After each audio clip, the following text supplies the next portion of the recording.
I want to go through quickly your top 5 cardio rules. Like what are your 5 most important things that you can think of? And then I'll add in a couple that if you don't mention them, I'll add in some that I think are important. Sure. I literally just did a video on this, so this is really fresh in my mind. So are we talking about cardio? Because there's a distinction here. Are we talking about cardio for health or for fat loss? Because there's overlap, but the recommendations are slightly different. Let's target fat loss. Fat loss? Okay. Yeah. So for fat loss, well, let me say up front, I think cardio is a good idea for general health. Like there's a lot of research showing that people who have better cardiovascular fitness tend to live longer, tend to have like better, less incidence of like cardiovascular disease and stuff like that. So doing some cardio is a good idea for your health. Whether or not resistance training is also really good for your health, and it's good for your heart, right? So there's a bit of overlap there. Like you do get let's say cardiovascular stimulus from weight training, but I'm not convinced it's the same. Like if you do an HIIT protocol on a bike, like you're going to be sweating way more than most people would with a typical like moderate volume weight training session. So I do still think even if you bench press a couple times a week, like still doing cardio is probably a good idea for your health. That does in part depend on your job. If you are a farmer who's like burning, 3,000-4,000 calories a day through your work, then no, I don't think you need to go to the gym and hop on the treadmill. Like that might not do much extra for you. But if you're someone like me who works a desk job, then even though you lift weights, I think you should try to do cardio at least a few times a week just for health purposes, honestly. Okay, so that's that. When it comes to fat loss, so this is not health, I don't think cardio is required at all. I've seen people get stage ready, natural bodybuilders who did not do cardio through the prep. So in that sense, it's not required still. I think it's for the most part a good idea for most because it will allow you to keep your calories slightly higher. And in some cases, it's almost unavoidable, especially with women, because unless you want to drop them down like, 1,000 calories a day or something like that, like they're going to have to burn more calories through expenditure, like through cardio, basically. Sure. So it almost becomes an inevitability in most cases, but it's not required. When you do it, the goal is to minimize muscle loss. Like that should be the primary thing that you're after, because you have to remember you're a bodybuilder trying to get lean. You're not an endurance athlete. So like cardio should never take precedence over weight training or anything else that's going to prioritize the muscle building process. Otherwise, you're going to look strung out, you're going to lose muscle, and it's just not going to be the best look that you could achieve. So that's my main priority. When it comes to avoiding muscle loss, there's several things you can do. If you do cardio too much, like just total volume of cardio. What is too much? Just so we can get some numbers. So it will be individual, and it also. So let me actually finish. So 2 hours a day every day would be too much, right? Yeah. No matter how you slice it, right? Yeah.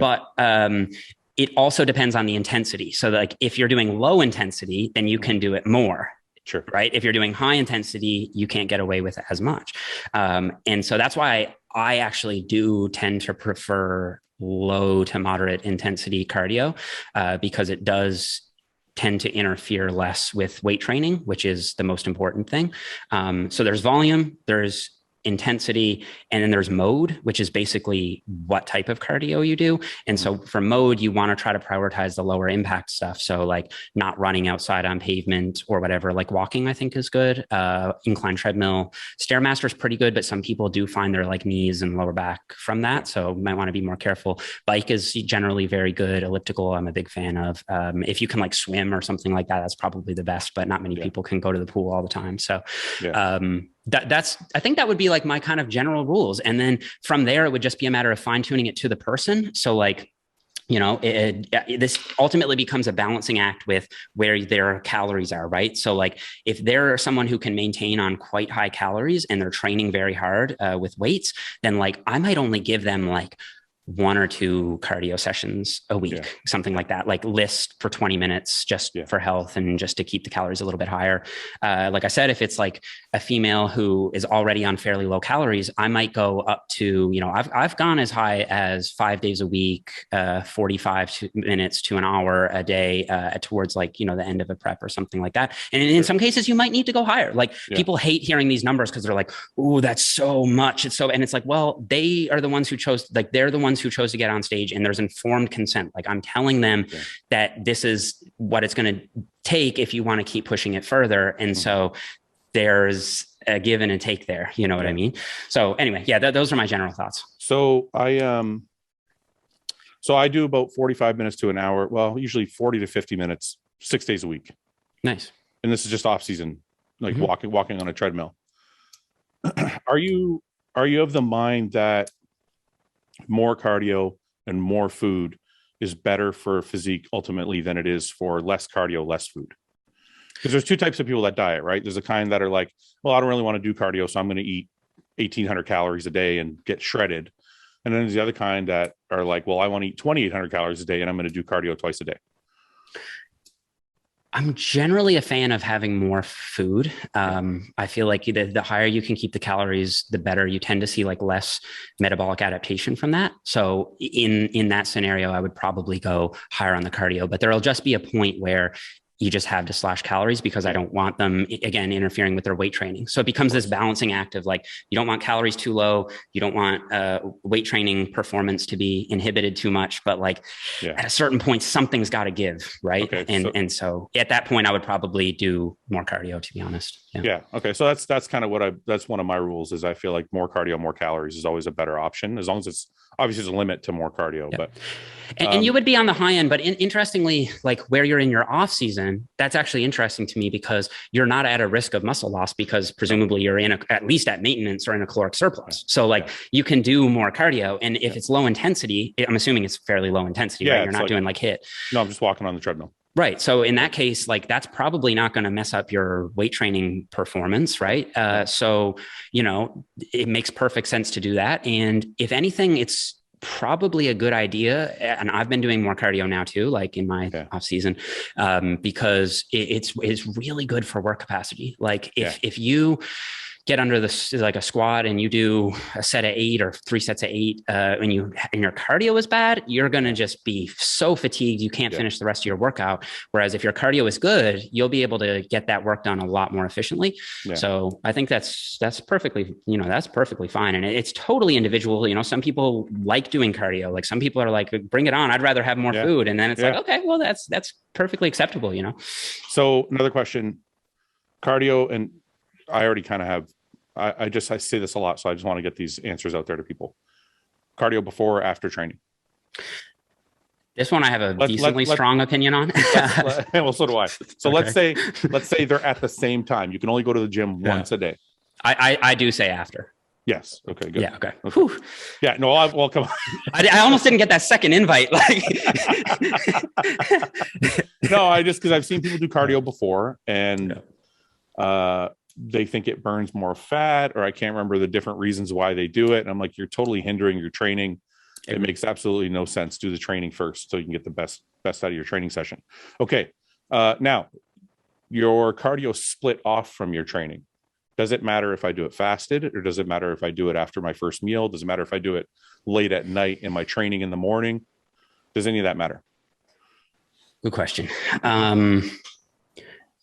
I tend to be more of a minimalist on this question, and where I'm not dealing for the most part with very high level elite physique athletes, I tend to say, do it when it's most convenient, like when you can actually stick to it and get the calories burned. And that's the most important thing. Mm-hmm. Other than don't do it before training, because then your training will be impeded. So that's kind of my main rule. And then do it when it's convenient for you, or when you feel like you have the best energy and can actually, be present for it and give it some modicum of effort. Because I've seen some clients do cardio and it's like it's on 1 on the treadmill. Like it is barely moving. And I'm like, okay, this is nothing. You're just wasting your time. Like I'm only at like 2.8 miles per hour. I'm not, but I do. But you're doing it 5 days a week. So, 6, and I do have a 2% incline. So I'm like a little bit of an incline to make it a little See, to me, I don't know. That's fine. I feel like some people need like a little bit of like a kick in the ass to like get moving a little bit, right? Like, let me ask you this. Let me ask this. So let's go back to the. I have another question, but I want to go back to the timing thing just for a second. Let's say it's not about. Let's say you have all day. You don't have a job. You don't have anything to do. When's the best time to do my cardio?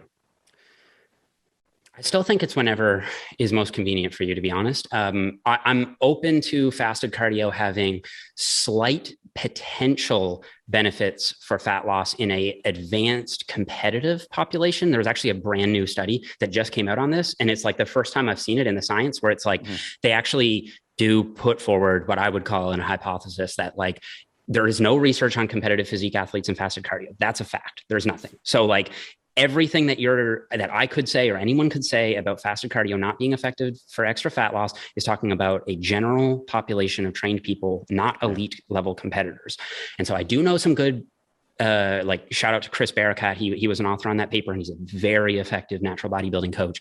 And I do think with some of his clients who have like stubborn fat, that he will use a fasted cardio protocol. I actually think he calls it a protein enhanced cardio protocol. So he'll give them like EAAs or like 30 to 40 grams of like whey isolate or something like that before doing cardio, just to prevent muscle loss. Because then that's the other side of that is like, if you're getting to very low levels of leanness, like you just are at an increased risk of muscle loss. And so again, this balancing act, it's like, is fasted cardio more catabolic?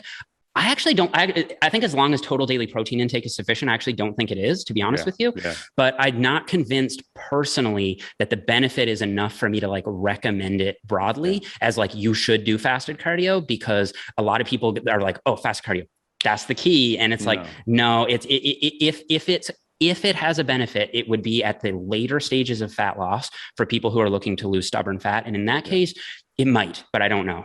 That's the best I can give you. Thanks for watching. Please subscribe, share with your friends, and like the video. And if you get a chance, check out the description for all the different links to all the different places you can find Hostile and myself.